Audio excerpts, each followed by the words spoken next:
चलिए आज बात करते हैं निपाह वायरस की। एक ऐसा नाम जो दुनिया भर के स्वास्थ्य विशेषज्ञों के लिए एक बड़ी चिंता का सबब बना हुआ है। सोचिए, एक ताज़ा फलों का रस सुनने में कितना हानिरहित लगता है ना? लेकिन बांग्लादेश में कुछ लोगों के लिए यही एक जानलेवा खतरा बन सकता है। निपाह वायरस की कहानी अक्सर ऐसी ही किसी छोटी साधारण सी लगने वाली चीज से शुरू होती है। अब ये जो नंबर है 75%, ये कोई छोटा मोटा आंकड़ा नहीं है। ये निपाह वायरस की केस फैटेलिटी रेट है। मतलब इससे संक्रमित होने वाले 100 में से 75 लोगों की जान जा सकती है। इसी से अंदाजा लगा लीजिए कि हम कितने खतरनाक वायरस की बात कर रहे हैं। तो आखिर ये निपाह वायरस है क्या? असल में ये एक ज़ूनोटिक वायरस है। आसान भाषा में कहें तो ये जानवरों से इंसानों में फैल सकता है। ये उसी पैरामाइक्सोविरिडे परिवार का हिस्सा है जिसमें खसरा और गलसुआ जैसे वायरस आते हैं। और हाँ, WHO इसे एक प्रायोरिटी थ्रेट मानता है। मतलब इस पर खास ध्यान देने की जरूरत है।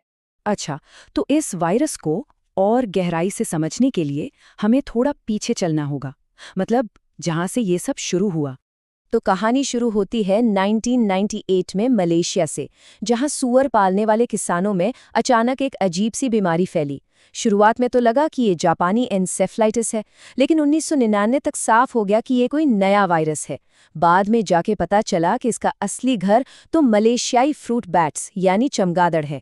और फिर 2001 के बाद से तो बांग्लादेश और भारत में भी इसके केस आने लगे, जिनका कनेक्शन खजूर के दूषित रस से जोड़ा गया। अब सवाल ये उठता है कि ये वायरस अचानक इंसानों तक पहुंचा कैसे? हुआ ये कि जंगलों की कटाई और आग लगने की वजह से ये चमगादड़ अपने ठिकानों से हटने पर मजबूर हो गए और फिर ये सुअरों के बाड़ों के पास आ गए, जहां उन्होंने सुअरों का चारा दूषित कर दिया। और बस वहीं से ये वायरस सुअरों के जरिए इंसानों में फैल गया। तो ये तो हुई शुरुआत की बात। अब देखते हैं कि कैसे मलेशिया का ये लोकल आउटब्रेक एक ग्लोबल थ्रेट यानी वैश्विक खतरा बन गया। ये जो आंकड़ा है 2 अरब, जरा सोचिए, इतने सारे लोग उन इलाकों में रहते हैं जहां निपाह फैलाने वाले फ्रूट बैट्स पाए जाते हैं। इसका सीधा मतलब ये है कि खतरा सिर्फ कुछ देशों तक सीमित नहीं है, बल्कि दुनिया की एक बड़ी आबादी इसके दायरे में आती है। ये इसे एक वाकई ग्लोबल प्रॉब्लम बना देता है। तो ये वायरस हमारे शरीर में घुसकर काम कैसे करता है? बहुत सिंपल तरीके से समझते हैं। इसके 2 स्टेप्स हैं। पहला, अटैचमेंट। वायरस पर एक जी प्रोटीन होता है जो हमारे सेल यानी कोशिका से चिपक जाता है। दूसरा स्टेप है फ्यूजन। इसमें एक एफ प्रोटीन एक्टिवेट होता है और वायरस को सेल के अंदर अपना जेनेटिक मटेरियल छोड़ने में मदद करता है। इस पूरी प्रक्रिया को समझना इसलिए ज़रूरी है क्योंकि यहीं पर हम इसे रोकने के लिए दवाइयाँ बना सकते हैं। एक और दिलचस्प बात यह है कि निपाह वायरस का कोई एक ही रूप नहीं है। इसके अलग अलग स्ट्रेन हैं, जैसे मलेशिया स्ट्रेन और बांग्लादेश स्ट्रेन, और दोनों में काफ़ी फ़र्क है। जैसे मलेशिया वाले में सूअर एक जरिया थे, पर बांग्लादेश वाले में ऐसा नहीं देखा गया। और सबसे बड़ी चिंता की बात यह है कि बांग्लादेश वाला स्ट्रेन वो इंसानों से इंसानों में ज़्यादा आसानी से फैलता है। ये इसे और भी ज़्यादा खतरनाक बना देता है। तो जब खतरा इतना बड़ा हो तो जाहिर है कि दुनिया भर के वैज्ञानिक भी चुप नहीं बैठेंगे, और यहीं से शुरू हुई वैक्सीन बनाने की दौड़। इस दौड़ में जो सबसे आगे है वो है ऑक्सफोर्ड यूनिवर्सिटी की ChAd-OX1 निपा बी वैक्सीन। अब इसका नाम थोड़ा मुश्किल लग सकता है, लेकिन इसकी खास बात यह है कि यह उसी टेक्नोलॉजी पे बनी है जिस पर ऑक्सफोर्ड/एस्ट्राजेनेका की कोविड-19 वैक्सीन बनी थी। मतलब ये एक आजमाया हुआ प्लेटफॉर्म है जिससे वैज्ञानिकों को एक हेड स्टार्ट मिल गया।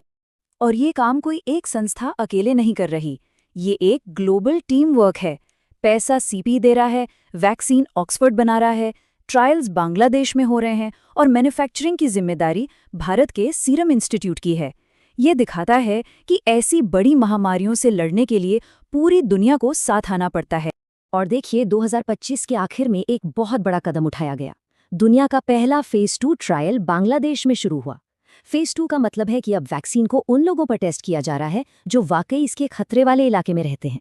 ये लैब से निकलकर असली दुनिया में इसकी असर को परखने जैसा है।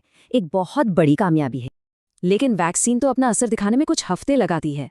तो सवाल ये है कि उस बीच में क्या किया जाए? जवाब है एक सुरक्षा कवच। वैक्सीन के अलावा वैज्ञानिक मोनोक्लोनल एंटीबॉडीज यानी MBAS पर भी काम कर रहे हैं। ये क्या है? समझिए कि ये एक तरह की रेडीमेड प्रोटेक्शन है। अगर कोई प्रकोप फैलता है तो ये तुरंत सुरक्षा दे सकते हैं जब तक कि वैक्सीन अपना काम शुरू न कर दे। ये एक तरह से वैक्सीन के असर दिखाने तक का ब्रिज है। तो प्लान ये है कि इन दोनों को साथ में इस्तेमाल किया जाए, वैक्सीन लॉन्ग टर्म इम्यूनिटी के लिए और मोनोक्लोनल एंटीबॉडीज तुरंत बचाव के लिए। ये दोनों मिलकर एक बहुत मजबूत सुरक्षा कवच बना सकते हैं जो किसी भी प्रकोप को फैलने से रोक सकता है। तो निपाह से लड़ाई सिर्फ निपाह तक ही सीमित नहीं है, ये हमें एक बहुत बड़े सवाल की ओर ले जाती है, डिजीज एक्स की तैयारी। डिजीज एक्स ये एक ऐसे अनजान वायरस का नाम है जिसके बारे में हमें अभी पता नहीं है, लेकिन जो भविष्य में महामारी फैला सकता है। निपाह को इसी डिजीज एक्स का एक ब्लूप्रिंट माना जाता है। मतलब निपाह के लिए जो वैक्सीन टेक्नोलॉजी हम बना रहे हैं उसे कल को किसी दूसरे नए वायरस के लिए भी तेजी से इस्तेमाल किया जा सकेगा।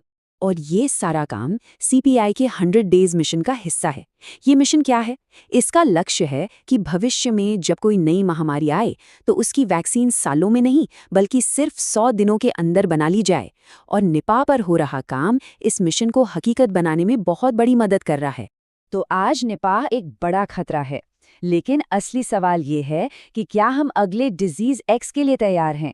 निपाह से मिली सीख, इसकी वैक्सीन बनाने की कोशिशें, ये सब हमें सिर्फ इस एक वायरस से नहीं बल्कि आने वाले अनजान खतरों से लड़ने के लिए भी तैयार कर रही हैं।